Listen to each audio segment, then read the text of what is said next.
expected values, some product of the value of the random variable, in this case, how much the company is going to pay out if that event happens, with probability of that happening. It's basically cross product of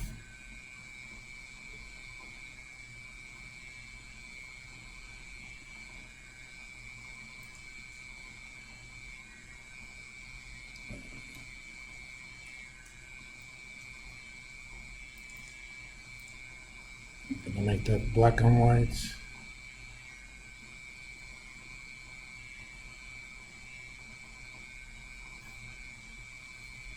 So the company is expected to pay out $13,485. If you're selling this to only one person, this is kind of a, wild distribution. You either pay out million or nothing, okay? That means there's actually a variation. But when you sell this to a large pool of people, there's something called law of large numbers. The average payout you make is actually not variable much. The law of large numbers is one of the three fundamental theorems of statistics. It basically says if you have a large enough samples from a distribution, from a population, the sample average of the sample is going to be exactly the same as the population mean, provided number of observations in the sample is large enough. So if you have only 10 clients, there's going to be a lot of variation. In fact, we could do that. I'm not going to, but in fact, you can go ahead and do it. But if you have a million clients, there's not very much variation going.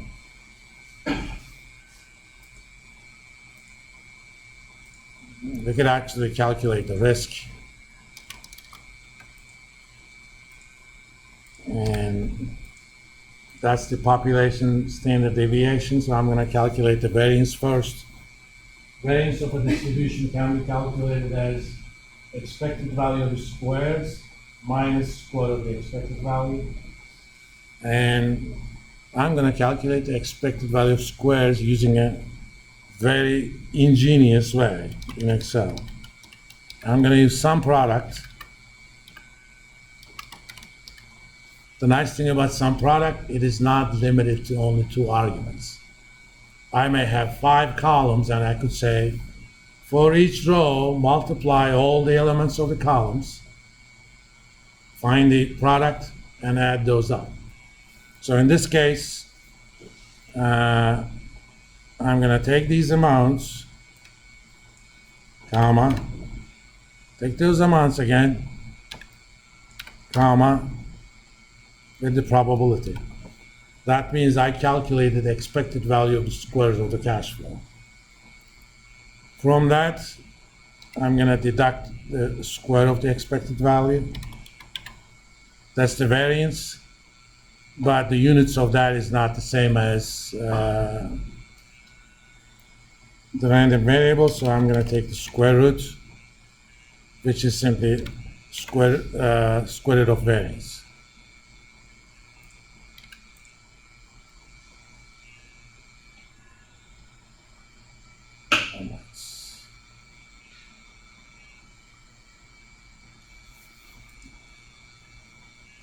This doesn't necessarily apply in this distribution, but if a distribution looks a little bit like the bell-shaped curve, the empirical rule says the chances of having an outcome within plus or minus 3 standard deviations is almost 1. It's in fact 99.72%. The chances of within 2 standard deviations is about 95. The chances of within 1 standard deviation is 68%. So you don't want that number to be large. In fact, if I have 10 clients, let's see what would happen. Because we're going to need these expected value calculations. And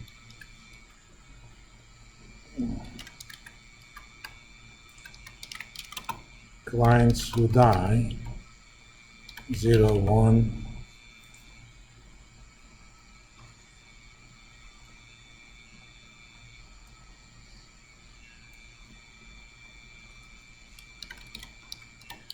payouts, that times that.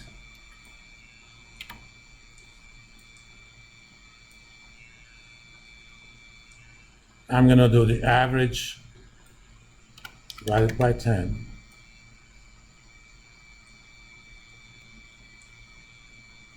So these are possible values for the payout per client, okay? Just to make a comparison to the single client, I need to think in terms of payout per. And assume that's the probability of death, probability of number of clients die. This is actually what we call binomial distribution. Out of 10 possible, the chances of a single one dying being 1.349%. What are the chances that exactly 5 of them are going to die? It's called binomial distribution, and we could actually calculate that in Excel. Statistical. Type B, binom.dist is the name of the function. Number of trials, 10. The number that actually die, it's called successes. Of course, in this case, death is the success.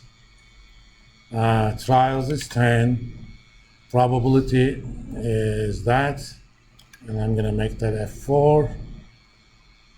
And do you want it to cumulative? No, I want the exact one.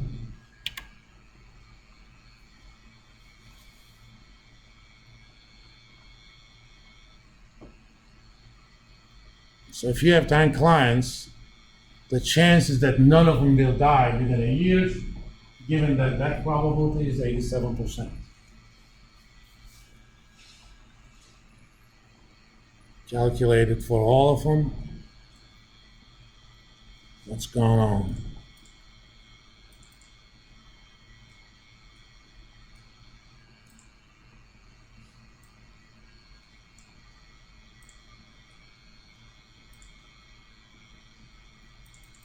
Oh, I'm referring to payout, not the probability.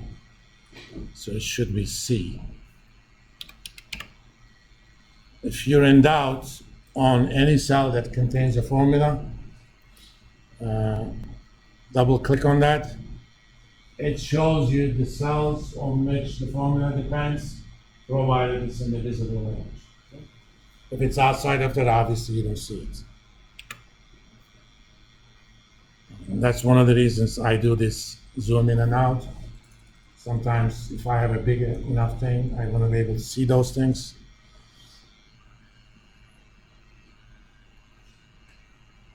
So the chances that at least or exactly one of my clients is going to die is 11.93%, or at most one, pretty much is that. But the chances 2 will die is pretty small.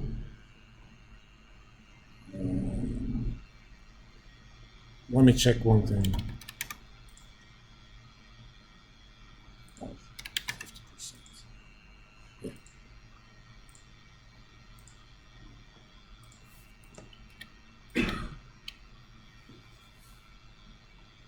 That the chances that exactly 2 of your clients is going to die is much less, okay? So the probability that 1 or less clients will die is 99.24%. When the probability of death is low, it's kind of normal. As it gets higher, you'll get more of a distribution. Now, I want expected value. Let me copy these here.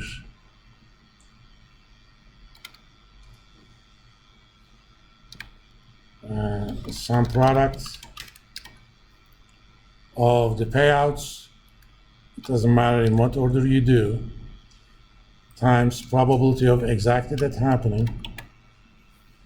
So as far as, and it is not surprising that that's the case, the mean of the binomial distribution is the same thing as, it doesn't matter, since I'm doing average, the mean of the binomial distribution is probability of success times number of observations. But since I'm doing the average, the expected average payoff is the same, whether it's 1 client or 10 clients. So that part doesn't change. So let's look at the risk.